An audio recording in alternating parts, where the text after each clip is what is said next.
So, preparation, the multifunctional purposes of tests and trials. As spoken about last week, God gives room for us to demonstrate our faith while he demonstrates his power towards us. But he also uses these difficult periods in transition to prepare us for the new season. It behooves us to remember that as God takes us into a new season, that we should not get attached or beholden to things that he may seek to change, remove, or improve. In all godly transitions, people and things get left behind. Relationships change, methods and routines are disrupted, as God seeks to initiate a higher level of relationship so we can get a greater level of glory from our lives. The intensity of God's intentions towards us. And some of you might want to chime in on this when I finished. Sometimes when we realize the intensity of the level of relationship and devotion God wants us to have with him, we draw back because we realize it will require a higher level of sacrifice than we are willing to make. God made us in love, with love, for love. It was the purpose of God to bless mankind through Christ. God's intent was always to live in and amongst men. The garden shows us his original intent. Picture God bringing the animals to Adam to see what he would name them. Man made in his image and likeness inherited the power of God to name his father's creation. Imagine the immense pleasure God the Father felt when he saw his son, Adam, giving names to his creation. Parents will know the feeling of watching what they brought into this world come into maturity. God wants perpetual intimacy with us, the same intimacy he had with Adam and Eve before the fall. The E and Eve is not deliberately not capitalized for all of you people who think I'm a chauvinist. But yes. So what I wanted to maybe have some of you react to was the first statement, that sometimes when we realize the intensity of the level of relationship and devotion God wants us to have with him, we draw back because we realize it will require a greater level of sacrifice than we are willing to make. Can anybody speak on that?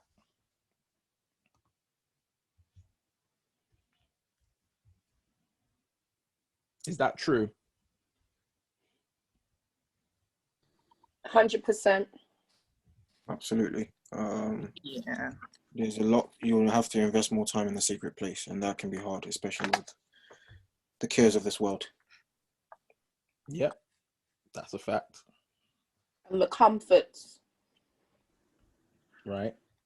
We hold to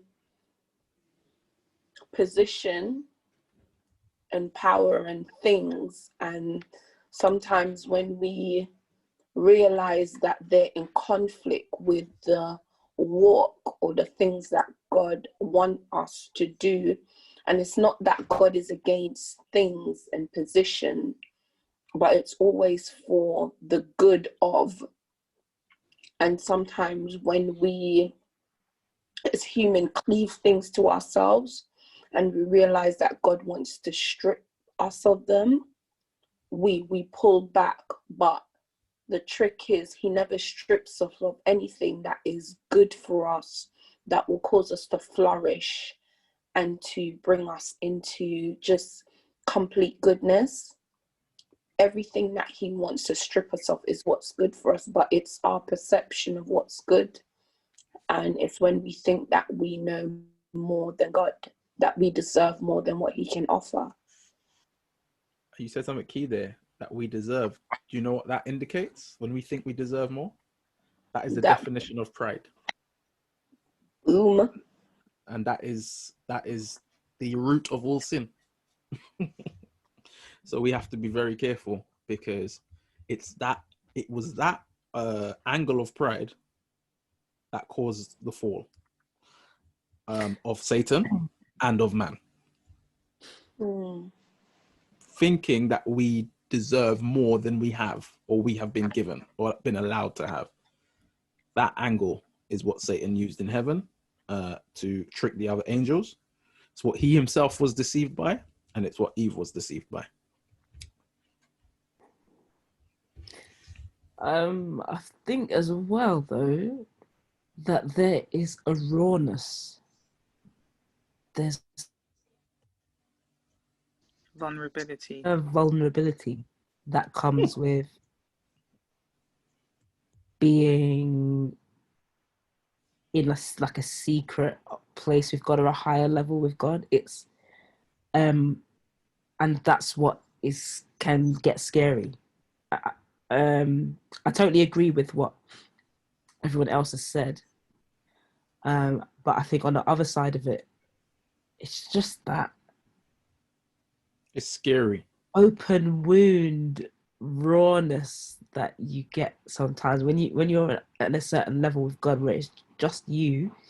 And I always liken it to that scene in Indiana Jones, the third one, The Last Crusade, where Indiana Jones has to go to try and get the cup of Christ, and to do it he has to take a walk of faith across a canyon with there's just nothing there, and he just takes a step of faith, and you can just see this, I don't know, 100-foot drop underneath him, but he just keeps walking to get to the other side.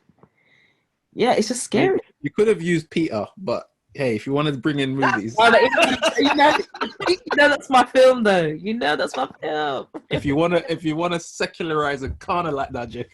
But yeah, go ahead. But the Sorry. thing is, Beulah, you know, you're completely right, because the thing is that I remember a situation where God was calling me to just forgive completely.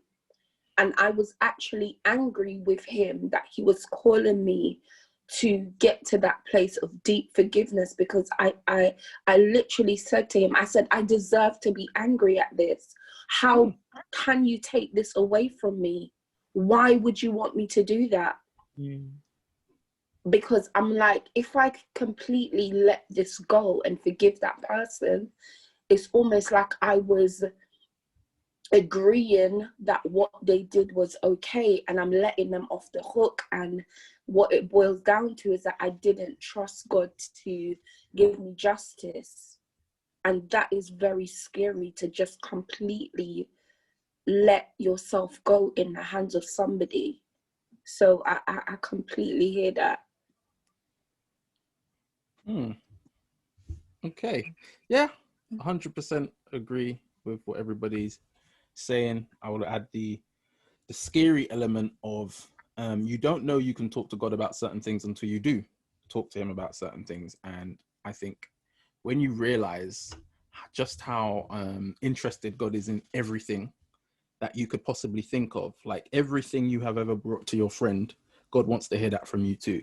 And when you realize that, you're like, what, you want to talk about this? Yeah. Like, and that kind of intensity with a God who sometimes has never been characterized like that can become very uncomfortable and scary.